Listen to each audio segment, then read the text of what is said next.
По денешното одлагање на рочиштето за Аде Баргала со писмено соопштение реагира од ВМРО ДПМН. Додека отпуштените работници од Баргала секојдневно се борат за сурова екзистенција, денес се одложува рочиштето за стечајната постапка на Баргала, кое пак отвара сериозни прашања.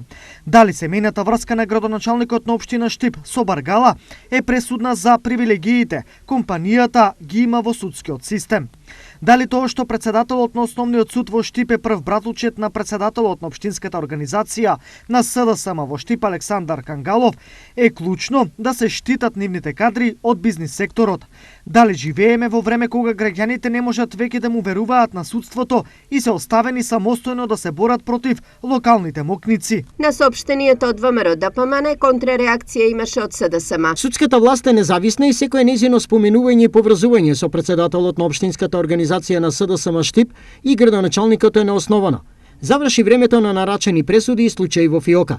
Судот и судовите независно и транспарентно денес ги носи своите одлуки, што не беше случај со режимското владење на ВМРО ДПМН. Стои во реакцијата од СДСМ.